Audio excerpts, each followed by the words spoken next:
that is combination of both digital and physical learning, a phygital approach of learning.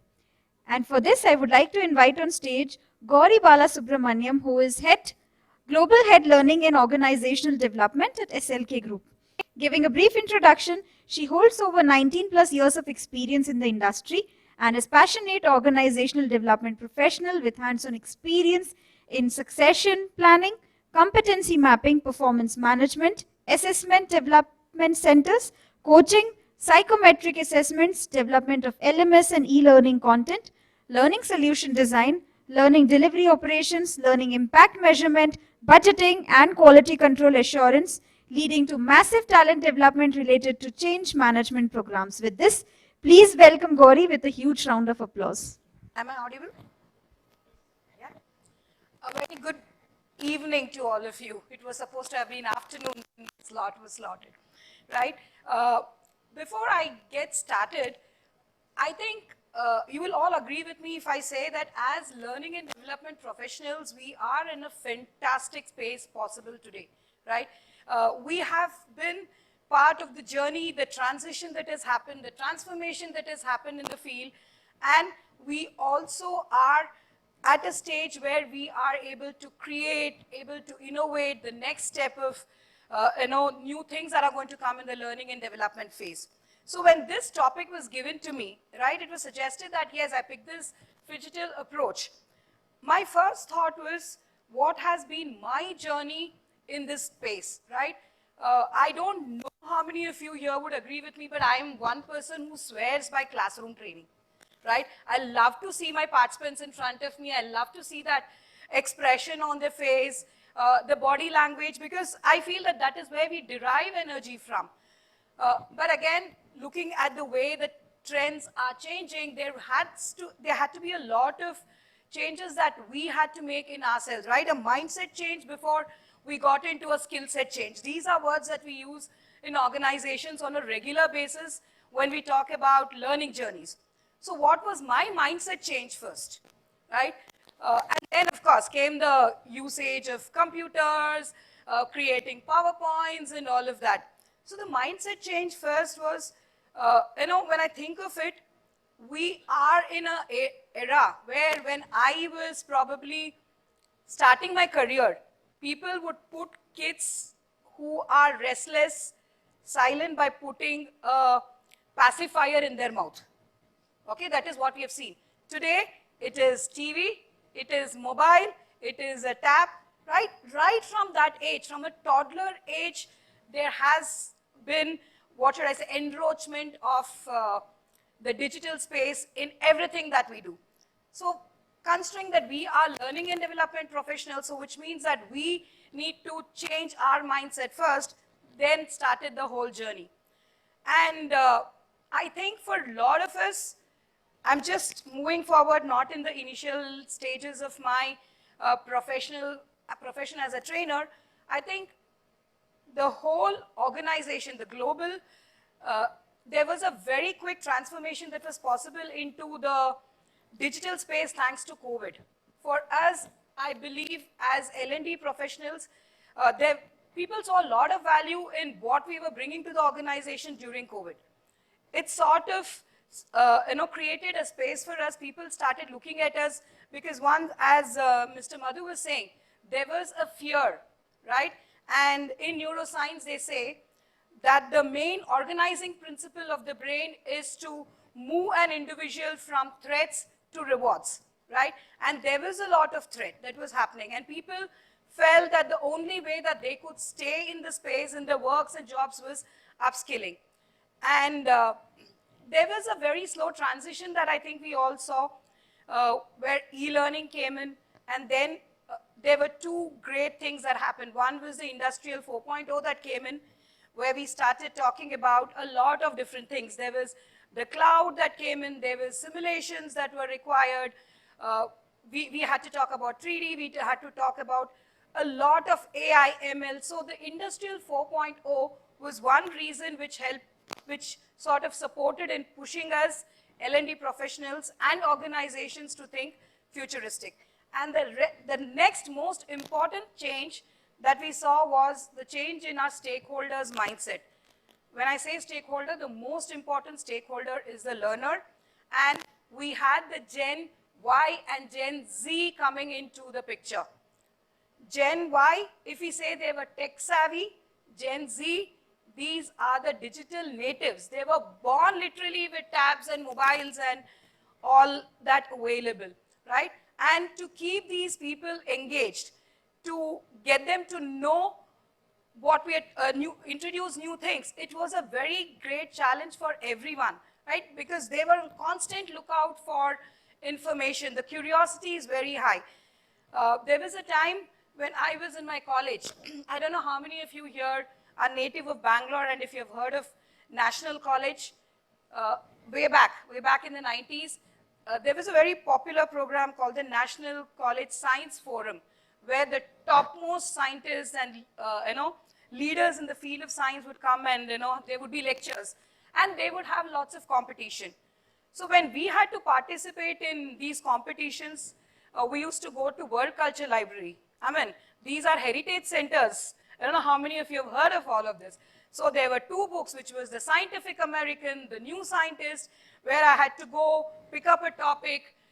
Indian Express used to come up with a science edition every Wednesday. So we used to sort of collect all these. It was very exciting doing all this. But at that point of time, we never imagined that we would literally have information at our fingertip, right? Just one click of the button and any information that you need. And I think today we are suffering from information. There's abundance of information, right? There's abundance everywhere. So trying to identify what I need, what is the right source of information, has become challenging. So this is a generation that we are looking at, which is very comfortable with the digital world. For everything, they Google. For everything, you have information that they can browse. So keeping these people engaged, whether it was from schools, and I'm sure you would have heard stories of how when the teachers moved into the digital space, thanks to COVID, the kind of challenges that they had in keeping students engaged. And that continues and has been a problem for us for ages. We spoke about the attendance in classrooms. I go one step beyond it. Attendance, yes, people come and sit there because probably attendance is mandatory, but are they really listening to us, right? So for us to get them listening to us, how do I create my content which is more engaging, more interesting, challenging? So that is where simulations, gamification, all this had to come in, all that to sort of support our two generations of learners. And by the way, the next generation is going to be Gen Alpha, and we have to start inventing from now if we have to keep them engaged later when they come into our organizations. This is the digital transformation of learning that has taken place.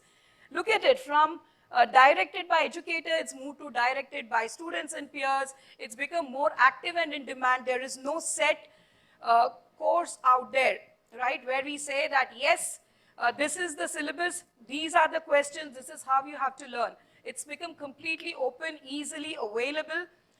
It's moved into more of, in our times, it was more of knowledge that was tested, because tests and exams and all of that was the capturing of knowledge. But here, today we are looking at what is the learning, what is the skills and concepts that they're applying back at the workplace. So even the evaluation trends have changed. Then we could study anywhere and virtual, and it is co-created, right? So this is a change in the entire, the digital transformation that has happened. And what has it resulted in? This is what has happened. It's continuously updated. There's a great user experience, consumption on demand, infinitely customized, and it is active engagement. This I would like to say, of course, I'm sure most of your organizations would have already done this. 3 years back, we started thinking of how to change our fresher onboarding, right? And there was a target, an ROI that was demanded by the organization. So we are one organization in SLK where L&D has a QBR, right? Along with the rest of the business, we have a quarterly business review with the CEO where We just don't talk about the number of programs that we did, how many people attended it. I am supposed to give the ROI of all of this. So one ROI that we carry on our head from a fresher engagement perspective is how soon do they become billable? And I'm sure all of us are part of it. And again, can I continuously do classroom training programs? How will I know that my learners there have actually understood what we are teaching? So this was a big challenge. So what did we do? We took training of the classrooms first. What we did, even before we onboarded them, once the letter of intent was handed over, we got them into complete learning regime, where we had identified courses which was mandatory across all service lines, because we have the testing, the data, digital, all these service lines are there, intelligent infra. So what we did was, we gave them e-learning content, and that was supported by trainers. And I'm sure Sonali would have spoken about it when she talks about personalized. One is to just give them e-learning content and say learn. The other is to constantly be engaged with them to check their understanding, support them wherever required. So we supported it with mentorship and trainer connects on a regular basis. Post one phase of learning, then we gave them an assessment to see how much they've understood, right? And then we had to put them into different streams depending on the kind of marks they've got, their aspirations, and the business requirements. This was first year.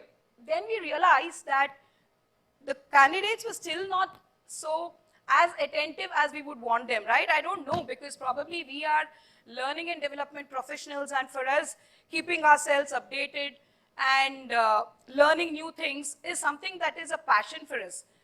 And I think that is one big myth that I had to, take off my mind when I started getting into the corporate space, telling myself, Gowri, don't think that your participants are going to be as excited about this concept as you are, right?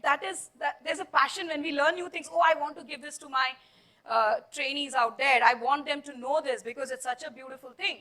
But were they really interested? Not exactly, right? So though we had talking about giving them platforms, giving them access to 7,000, 8,000 courses out there, we thought they would be excited to complete the learning. But no, in spite of constant reminders and all that, it didn't happen. So then we had to bring in gamification, right? Where we brought in the reward system. As we said, it is to remove the threats and move towards rewards. That is how the brain works. So then the whole concept of gamification, right from the first person who starts the course to the highest marks that they get in the course to the assessments. So all this had to be introduced one step after the other. And by the time they came into the classrooms, which I felt was very, very critical, only the e-learning part and self-study might, though you had instructors, it might not suffice. So we did have a classroom training for all of them. And this again was gamified, hands-on, with a project given to them so that they're able to apply whatever they were learning. Going back to what we saw here, right? It's applied usage and peer evaluation. So these are some of the trends, and with digital learning, one important fact that came in was social learning. I think the present day generation are a smart set where they seriously believe in not reinventing the wheel, right? They look for information. If they feel that there is something that's available, there is something that somebody has done which has worked for them, there are absolutely no issues in sort of imbibing it, absorbing it, and applying it, right? So social learning became very, very important, where communities are being formed. And I think today, these communities give an option of both. Again, it's a phygital thing, right? You are into a social connect, you are into physical connect with people, and using the digital way of, or the digital technology of doing things.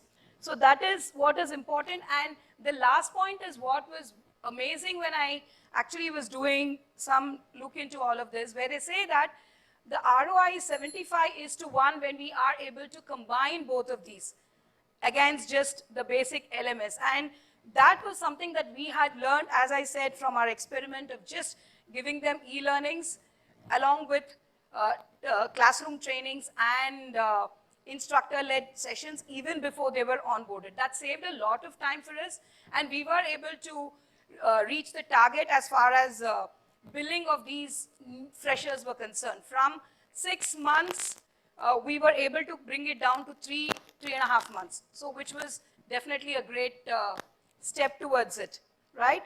And these are some of the points that we spoke about. Digital learning gives us one thing is it is highly scalable, the digital part of it. So that is the way forward. And as L&D professionals, as I mentioned, we are in a beautiful era, a beautiful place where we can set the trend for the rest of the years that are going to come in. A very nice time for us to be innovative and creative, and I think we can make the best of it. Thank you.